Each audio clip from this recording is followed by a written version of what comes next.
into other communities of people rather than thinking of them as the other groups of people. All right, let's go ahead and move on to, you had a question, sir?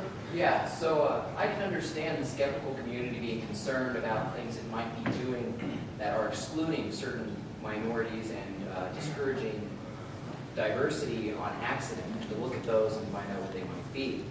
But I'm wondering what your justification might be for actually actively encouraging diversity in reference to what you had mentioned Debbie Goddard was doing, and also in reference to what you had said about actually feeling awkward in having that diversity sort of pointed out, like, look at our diversity.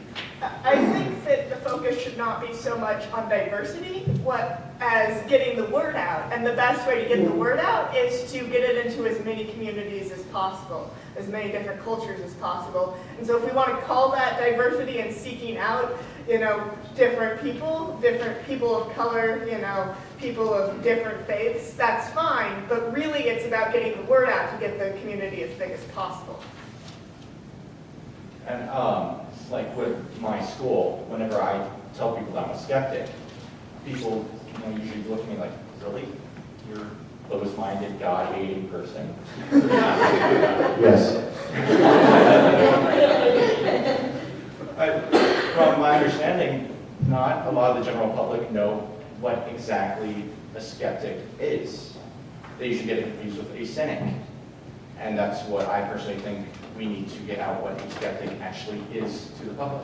That's Brian's job. He has the radio. Awesome, you guys too. Let's go ahead and take this question. This one, I want to focus first on Logan and Jamie. In terms of the high schools and stuff, K through 12, a lot of the kids not understanding skepticism, not knowing what it is. From your perspective as a parent, your perspective as students, how can you instill a greater sense of critical thinking in our youth, because they're going to grow up to be critical thinkers if we do it. I actually appreciate the fact that you asked the question that I asked of my significant other last night. How would you describe me as a parent? What makes me different as a parent? And I am a skeptic, and I was born skeptical. That's just my nature. How I view it, critical thinking is empowering. It puts responsibility on you. It gives you certain tools to explore the world and make sense of it. It helps center you when there are emotional, racial, social, familial factors that can get in the way. And if you don't have the ability to know who you are and where you stand, then you get lost in those things. So it is about empowerment. So when my kids, I have 3, 22, 14, and 11, they've approached life in very different ways. They have different skill levels, but the one thing that always happens in interactions with me, and I consciously and unconsciously do this, they ask me a question and I make it a joint effort. Because they're not just bringing me a question without any ability to find the answers. But they may only need me for a little bit of that process. And so I try to be a minimalist parent. I try to stay out of it as much as possible and give them little pegs to get them going. Whether they're 4 years old or they're 20 years old, they're grappling with different problems. And they've internalized that process. So pretty soon, they stop asking me a lot of questions. They don't come to me unless they need something factual or something that they know that I can do for them, which is great because I hate when I don't know how to help them and they're out of control and they're crying and screaming on the floor. So, to avoid those kind of things. So I empower myself by getting out of there and going and staying in my nice quiet bedroom. But it's about empowering them to say, what do we have between the two of us? How can we find this problem? And next time, you might want to think about doing this. or, I am not the parent with all of the answers. And I think many parents feel that they have to be the parent with all the answers. I don't know, sometimes it's really on dads to do that. I know that's a big stereotype. But they don't expect me to have all the answers. But I know where to get them, and I know how to get answers. And that's more important. So if I'm sharing that process of how I find an answer, that's what they do. And that was the beginning of empowering them to do for themselves. And I honestly think young people, students, children should ask more questions. I don't think students are questioning their teachers enough, questioning their parents enough. But on that note, they should have the right answers. And if you do have an answer, research it. Find out other possible answers to it, and find what you would believe to be your own. So we're closing in on the 5-minute mark, so I'm actually going to ask a question. This one's for the queermosexual. Everyone's looking at me, that's weird. How do you think skepticism has affected the GLBT community, or what is our face in that community? It's hot.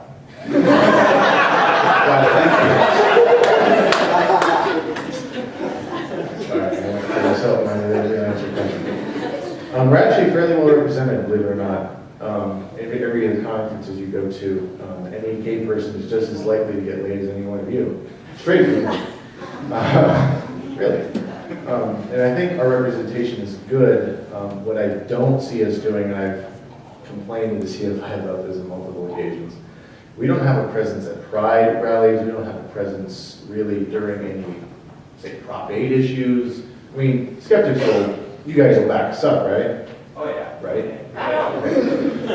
But though we have a lot of support, and you're always like going, Prop 8's stupid, that's ridiculous, and probably if you're in California voting against it, whatever, we don't see a lot of either prominent organizations or anything else really stepping up to the plate in public. And I'd like to see more of that happen in terms of GLBT issues in general. I hope I answered your question.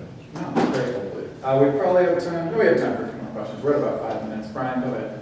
Well, it's really more of a comment. I think some people were asking if we should be seeking out people of, say, minority status to bring into the skeptics community. I would say yes, but not to bolster our numbers and make ourselves look more diverse. Instead, people from different backgrounds tend to have entirely different points of view on society, entirely different ways of looking at problems, things that I certainly don't understand or don't know, because I don't have that background. If nothing else, we need those voices and those points of view in here just to make everything work better. Love you, Brian. Hi, he's mine. Back off. I actually think we need a skeptical group in schools, because we do have different religious groups at our schools. We have a Christian group, Judas.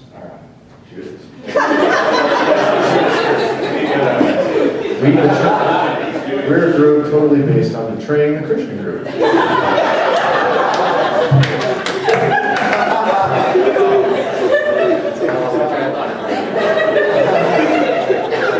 because I can't speak. We're on groups in schools. Right, we do need skeptics groups in schools. Cool. You know what's cool about that?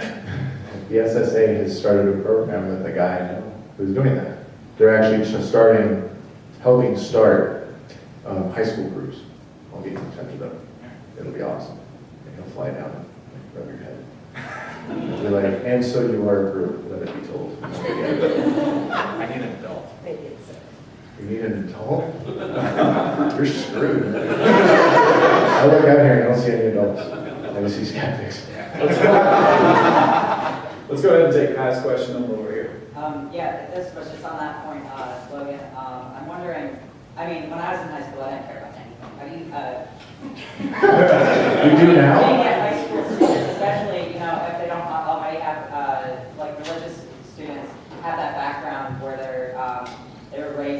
religion, and they've always hung out in youth groups and that sort of thing. But a lot of times, students who are more skeptical and atheists in high school, that they haven't really had any sort of community before. So I'm just wondering, what do you think is going to be the best way to really get these groups running and people excited about them, especially high school students with homework to do? Well, just teach them the true definition of a skeptic. Because like I said, most people think I'm a God-hating, closed-minded this person. So I think you should teach them the true definition of being skeptical. And if they want to believe in God, do it. If they don't, good. I don't know, good is the right word, but Kai's question actually, I think, gets to a larger problem, because he was saying, they start out in these youth groups and they're real little, they're like 8, 9, I don't know how many of us have done that, I didn't, but I know they're out there. I guess the problem is not getting it in high school, but where should we start it? Should we start it when we're little? I mean, we're all basically against any kind of indoctrination. So high school, it looks like for us, seems to be the place to start something like that, start a community like that, and yeah, it has to start with a definition, because they're kids. They're kids. Would branding it as critical thinking as opposed to skepticism possibly help? I think so. Yeah. I think that's awesome. Let's go ahead and take this question over here.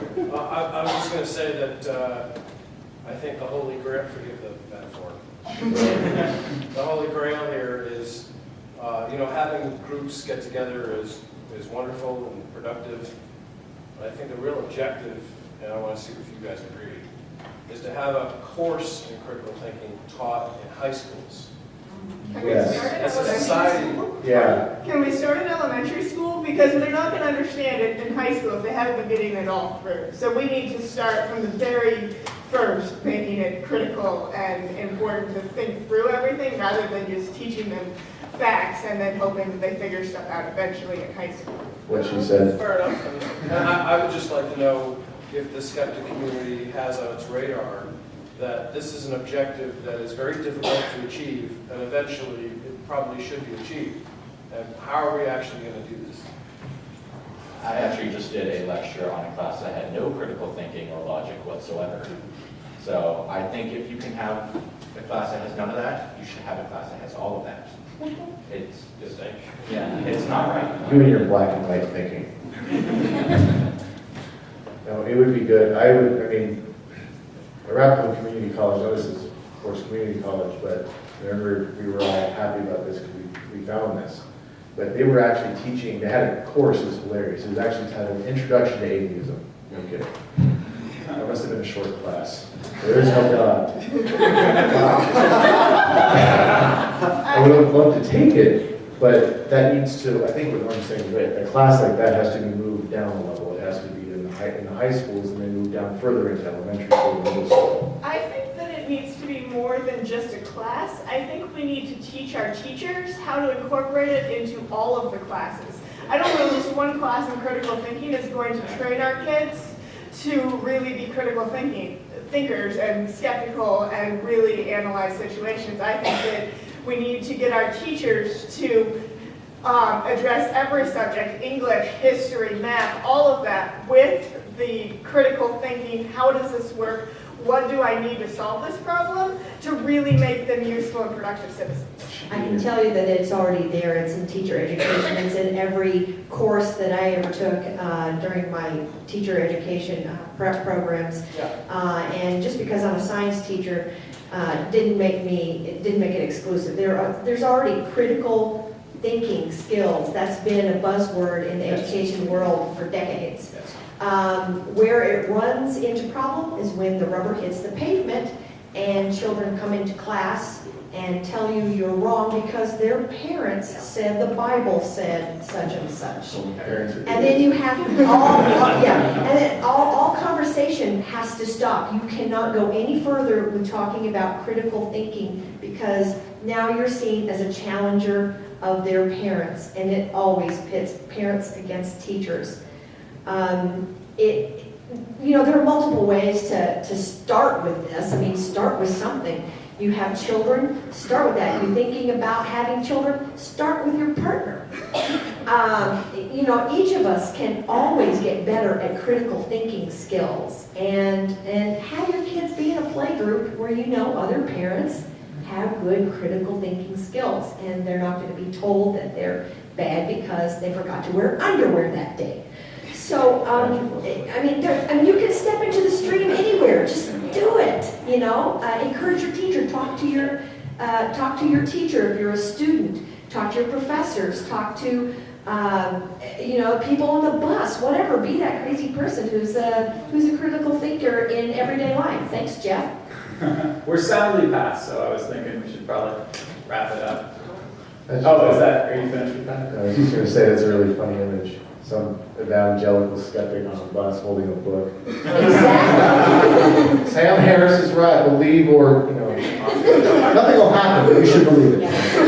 So I think that's a great note to finish up on. And just so you guys know, because it's different than it's been today, in this room in a few minutes we're going to have Brian and Baxter. This room's been empty most of the day. Let's have a big round of applause for our panel.